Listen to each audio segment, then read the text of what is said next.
So let's start with a brief intro. Hi, I'm Sarthak. I've been working in Dream 11 as SD2, and I am also being a React Native collaborator in React Native repo, where my major job is to like whatever issues you post on GitHub, just to check them out and how we can try to solve it. That's where we help React Meta guys. And in the previous talk, we discussed about the React compiler and all. We have done its testing for React Native in React Native 79, which is released like recently, pretty recently. That's much more around what I'm doing. And in Dream 11, what we are like doing currently is building applications on crazy scale, like 20 million people at a single time on single application. And there's a difference between mobile application and React is that every device is different. In web browser, like curtails some of these limitations, but in mobile, like how our code is going to perform, there will be too many edge cases in case of Android. So we are going to discuss one of those edge cases today. That is one of the app vitals, frozen frames. So let's start. Yeah.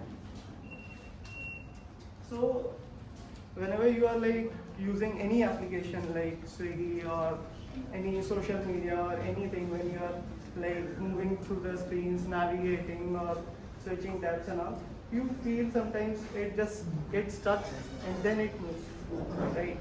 So that's basically that slugginess, that like jittery in the animations, that thing is what we call UI jam. Like a smaller version of frozen frames. Okay, so why those things happen and like why these things, what exactly is junk is this, right? And yes, this is a perfect example. As you can see, I have created like too many boxes and added animation over it, right? So it started to like seemingly laggy and the user experience is not being great around here. So why this happens? Because of that we can discuss. So our mobile screen has a refresh rate of 60 FPS, right? Which creates a deadline, and our app gives mobile every frame. Frame is a screen, right? So every frame has a deadline of 16 ms to be completed.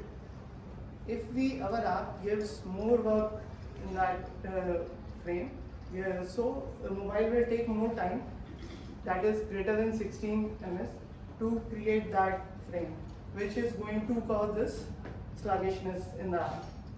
Okay.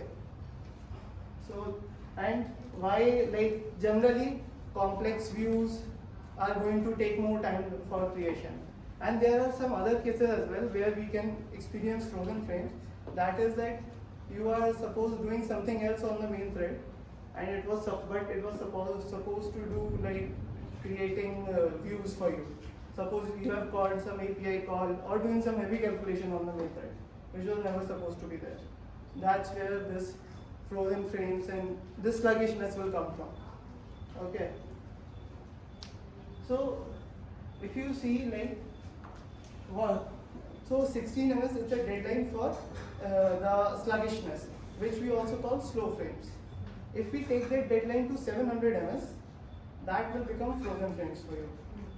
Okay, so 700 ms, if any frame takes more than 700 ms in case of Android, it is a frozen frame. And what happens in the frozen frame is that during the frozen frame, whatever user input, try to give any input to the screen, the app is not going to register it, and it feels like the app got stuck, whether it is crashed or not, and how like we can either the people will kill the app or what we can do with these kind of situations, right? So what's the like cost of this frozen frames? Generally, in case of Dream 11, I was there in a user call where user was demonstrating what is happening inside the app, and it was a pretty bad experience that he was trying to create a team and press the contest join and it got stuck there. And we are not sure what exactly happened, why it happened, and so that leads to the bad user experience. and of course negative reviews of the app, and majorly the user churn. Eventually the user is going to like install your application, which is going to have a like very bad impact on your product, right? So that's the thing. So what's the major problem with frozen frames is we don't know why this happens currently. If we are a React Native developer, what code I have written and why it happened on the screen, we are never being able to collaborate it, right? So in native world, that is Android, we have some tools like Perfetto and Android Studio Profiler, which helps us to identify whether we are having any frozen frame or not, but they tie those information to Android views only, the Android side of information, not to the React world. So if we try to use those tools, we are never being able to have any actionable insights what I can do with these tools, right? So there was an instance like I was responsible for reducing these frozen frames in Dream 11, but the thing happened that I was commenting some chunk of code and then running Perfetto again, trying to see if there is a reduce in frozen frames, and then commenting some code again and trying to see whether there is a reduction in frozen frames or not. So that approach like takes too much time, and again we are not sure what is going to work or not. It's just a hit and trial and how we can proceed with this, right?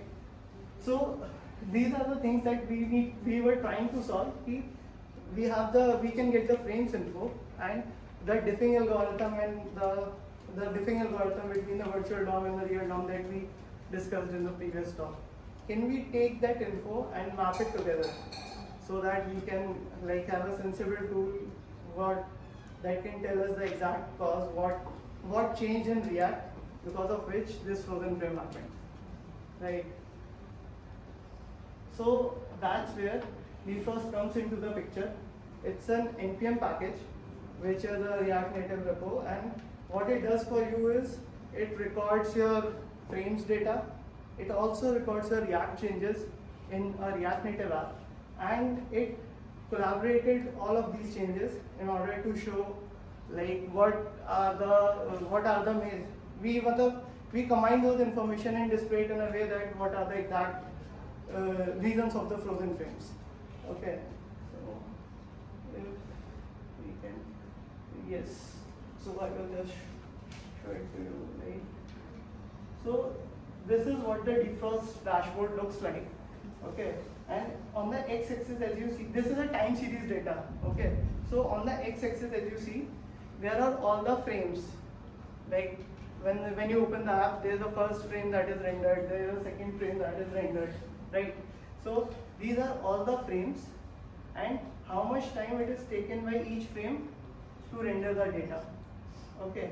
And there are small dots, as you can see on the graph, right? These are all the React commits that we tried to capture from React Native. So if you like see on this data, so this is a frame which was a frozen frame as it has reached the boundary of 700 ms, which is above this red line. Okay, and we try to see what were the React commits that we have sent prior to this frozen frame, which comes to this dot. Okay, what this dot gives me is a parent component name from where the re-render starts and what all childs were involved while doing the re-render. So this is a list of all the children which re-rendered and the parent component. Now I exactly know like what in my React code changed and how it has impacted in the frames data. So that's how like this provided us with a more of a data-oriented approach. Like now, what was the exact reason why this frozen frame happened, and this React commit. This is the React commit that was the problem. We may need to optimize it here. So this was the major thing that we achieved, and yeah. So what defrost is all about? The report that we have seen currently on the dashboard, you can easily share it with other people, and so that they can have collaborative analysis. You can even build like some CI/CD over it to like like included in the test cases, like whether this test had previously this many frozen frames, now it has increased or not. So that's how we currently are tracking it, frozen frames in Dream 11, and that's how we are leveraging it. Okay. I think that's it. And this, so this repo is currently open source in Dream Sports Lab, which is an open source initiative by Dream 11. And feel free to collaborate, try it on your repo, and you feel anything, just raise an issue on Discord or on the GitHub. That works. We will be happy to help.